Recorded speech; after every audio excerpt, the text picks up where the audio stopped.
Welcome to Tackle Fanatics TV. We're just starting to move into winter now. It's only a couple of weeks before the clocks go back. It's sort of a classic blustery autumn day here today.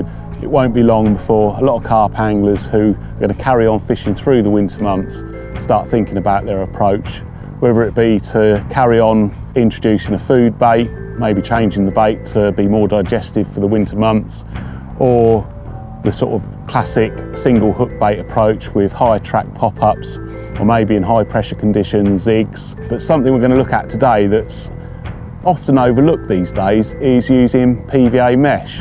Now, a lot of people might not know that at ESP we manufacture our own PVA mesh. We invested in the knitting machines, designed the weave pattern so it's ladder resistant. We use a very fine Fanatics PVA yarn that's human grade, so it's used in medical industries, and unlike a lot of PVA yarns and meshes on the market, it doesn't contain solvents.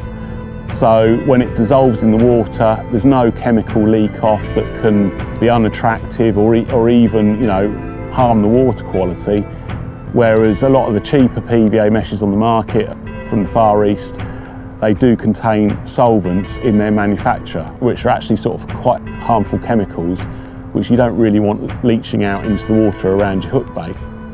Now we use a fine yarn so that the resultant mesh is very light, very thin, but the weave pattern makes it very strong. It obviously stretches to accommodate, hard bags of pellet and so on, things like that. But because it's quite a fine mesh, it has a nice controlled dissolve rate even in very cold water, leaving no residue at all around your hook bait.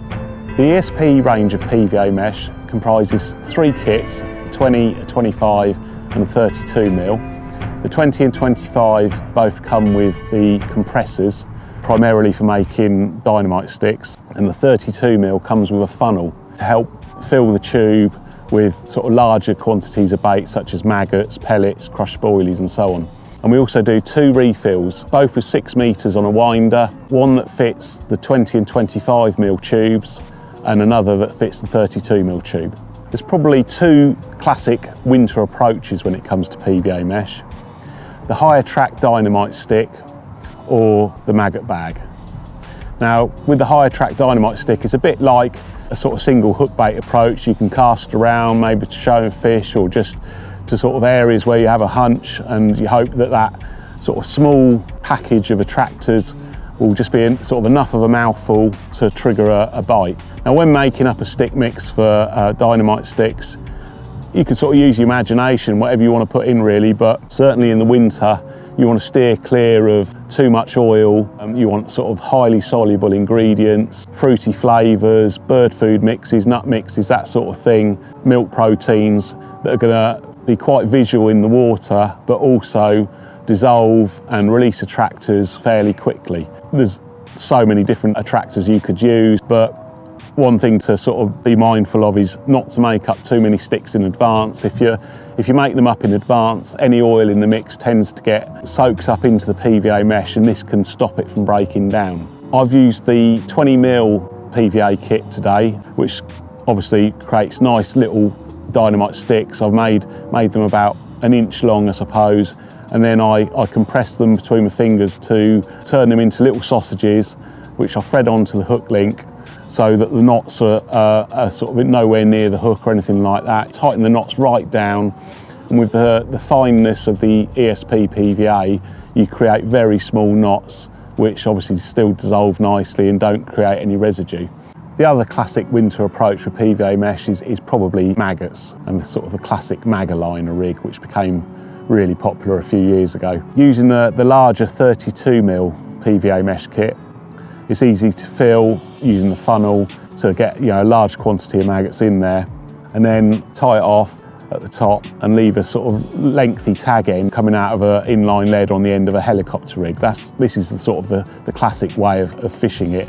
If you use like a lead clip, there's the danger of the lead coming off an impact, but with the helicopter rig and then the hook actually nicked into the side of the PVA mesh, there's no way it can tangle, and it's a relatively aerodynamic setup for short to medium range. ESP mesh is perfect for maggots because of its very fine weave. it's too small for the maggots to escape. So while you're tying up a rig and that, the last thing you want is a big mesh where the maggots can just wriggle out, and you've got sort of half the bag you started off with by the time you cast out. With the ESP mesh, this doesn't happen. The classic rig to go alongside a bag of maggots is probably the Mag-A-Liner, where an artificial buoyant maggot is threaded over the eye of the hook to act as a kicker, and a couple are pierced onto the hook to help balance it as well. But you could also use little bright pop-ups, buoyant corn, that sort of thing. With a PVA mesh bag of maggots, obviously you get a good sort of handful or two into the bag, and once these are spread out on the bottom, it provides quite a sort of attractive bed of bait. Any carp swimming over it's going to find it very difficult to ignore.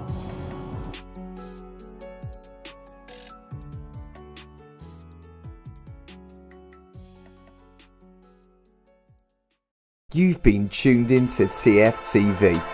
Tackle Fanatics stock an extensive range of tackle and bait from all the leading manufacturers. To check it out, go to www.tacklefanatics.co.uk. Remember, Tackle Fanatics also offer finance to make your tackle purchase more affordable. Tight lines and wet nets from everybody at TFTV.